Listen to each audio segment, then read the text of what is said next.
ఏమే ఇంటికి వెళ్ళగానే గుడ్డలన్నీ ఇస్త్రీ చేయాలి. అన్నీ చాలు కదా? చాలమ్మా.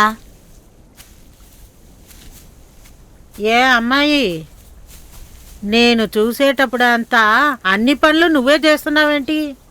నీతో పని చేయటానికి నీ కూతుర్ని తోడు పెట్టుకోవచ్చుగా. అలాంటి అదృష్టం అంతా మీకే. రాత్రి పడుకోబోయే ముందు తోడేసి పడుకోమన్నా కూడా ఇలాంటి కష్టమైన పనులన్నీ చెప్పొద్దంటున్నారు మా ఆయన.